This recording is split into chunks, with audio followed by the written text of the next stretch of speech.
Hello, xin chào các bạn đã quay trở lại với kênh YouTube Review 5 phút.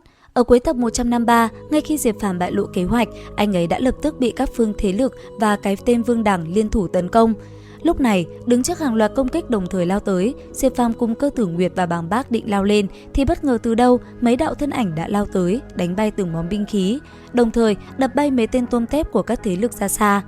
Ngay sau đó, chỉ thấy mấy anh em Lý Hắc Thủy, Tây Phương Chiến Hoàng cùng với vài người nữa xuất hiện, đứng hiên ngang cùng Diệp Phàm.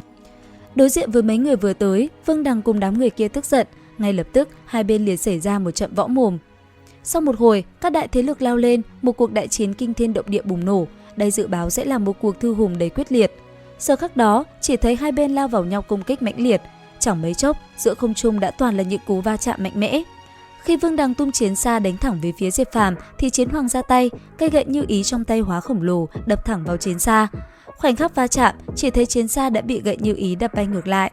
Tiếp theo, trong tình thế ngàn cân treo sợi tóc, Bàng Bác gầm lên, thi triển yêu đế cửu trảm, một đòn diệt hình đánh ra. Thấy vậy, Diệp Phàm cũng nhanh chóng dùng nguyên thuật Tuyền Tiền Quang vô tận vào người Bàng Bác, giúp người anh em có được pháp lực vượt cấp. Bàng Bác tung chiêu, một tiểu kiếm màu tím bay ra, chém bay ba vị nửa bước đại năng.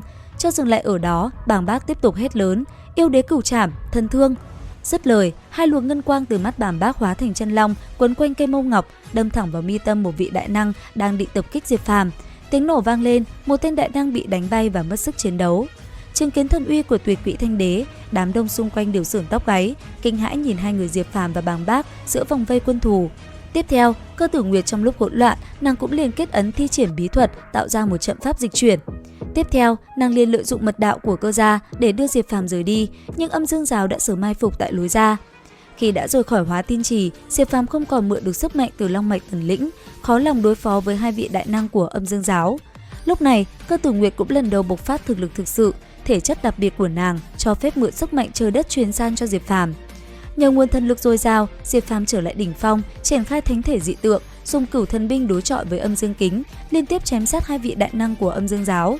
Tuy nhiên, cái giá phải trả quá lớn khiến Cơ Tử Nguyệt trọng thương. Sóng gió chưa qua, hộ đạo giả của Hoa Vân Phi đứng sau Lý Tiểu Mạn lại ra tay, dùng trận văn của Ngoan Nhân Đại Đế vây khốn nhóm người. Sáu chủ Âm Dương Giáo, Đại Năng Tiêu Gia cùng Vạn Sơ Thánh Địa, tất cả cừu địch của Diệp Phàm đồng loạt xuất hiện, tạo thành một sát cục không lối thoát. Diệp Phàm buộc phải dùng mảnh vỡ Đại Đế sát trận để phá vòng vây, nhưng vừa thoát ra lại bị các đại năng khác bao vây kịch liệt. Trong tình cảnh ngàn cân treo sợi tóc, Bàng Bác và mọi người cùng hợp lực triển khai dị tượng Tiên Vương Lâm Cửu Thiên. Đồng thời, Cơ Tử Nguyệt cũng hóa thân thành Thanh Liên, cung cấp nguồn sức mạnh cuối cùng cho Diệp Phàm.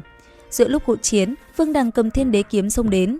Diệp Phàm xoay ngược vạn vật mẫu khí đỉnh, đánh nát nửa thân người giáo chủ Âm Dương Giáo và nghiền nát đại năng của Tử Phủ. Vương Đằng may mắn thoát được một mạng, nhưng lại bị Diệp Phàm cướp mất chiến xa và Thiên Đế kiếm. Vừa thoát khỏi vòng vây này, Cửu Lê Thần Triều đã chờ sẵn, công chúa Nguyệt Linh tế ra đế binh Cửu Lê Đồ nhằm trấn áp Diệp Phàm.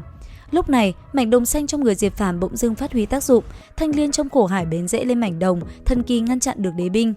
Tuy nhiên, sức lực của Cơ Tử Nguyệt đã cạn kiệt, Diệp Phàm đành liều mạng một phen, tay không chống chọi đế binh.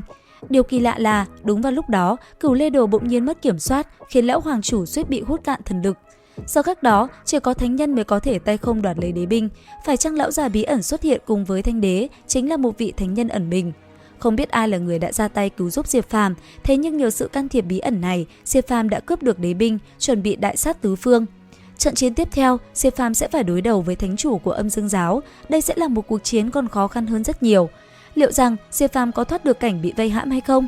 Theo dõi kênh YouTube Review 5 phút để biết thêm chi tiết các bạn nhé. Xin chào và hẹn gặp lại!